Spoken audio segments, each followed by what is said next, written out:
In this video, I'll show you how to verify Shopify domain on Facebook.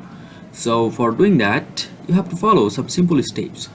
So first of all, you have to log in to your Facebook business settings and go to the domains. In the brand safety section, click create a new domain.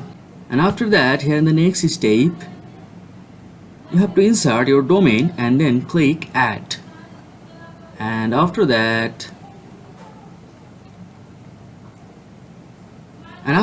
copy the meta tag given by Facebook.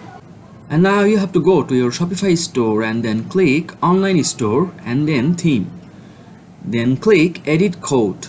And after that, go to the theme.liquid file and then add the copied meta tags provided by Facebook inside the headings and then section, just like the example below.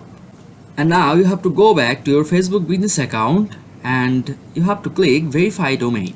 And by clicking the verify domain option, your domain will be verified.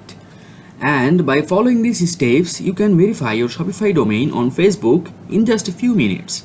This process will allow you to create a Facebook page for your store that is connected to your Shopify account, making it easy to drive traffic from Facebook to your store. So here's how you can verify your Shopify domain on Facebook. Thank you.